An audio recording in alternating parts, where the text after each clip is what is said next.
আজকে আমি আপনাদের সাথে মজাদার একটা রেসিপি শেয়ার করব। অনেক দিন পর রান্নার একটা রেসিপি আমি আপনাদের সাথে শেয়ার করছি। অ্যান্ড রান্নার রেসিপিটার নাম হচ্ছে মশালা ভেন্ডি। এটা একটা ইন্ডিয়ান রান্না।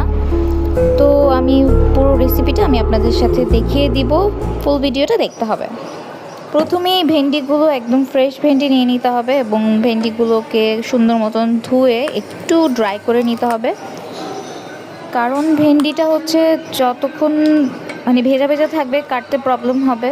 সো সেজন্য আমি একটু পানিটা ঝরিয়ে নিয়েছি এবং ভেন্ডিগুলো আমি এখন কেটে নিব। সবগুলো আপনার ছোট ছোট করে কাটতে হবে না এবং এটা ভাজির মতন করে কাটবো না, এটা আমি বড় বড়ই রাখবো। যদি ভেন্ডিটা খুব ছোট হয় তাহলে আপনি আস্তই রাখতে পারেন এবং আপনারা যারা পছন্দ করেন পুরো ভেন্ডিটা আস্ত রাখতে পারেন, এবং যদি খুব বড় সাইজ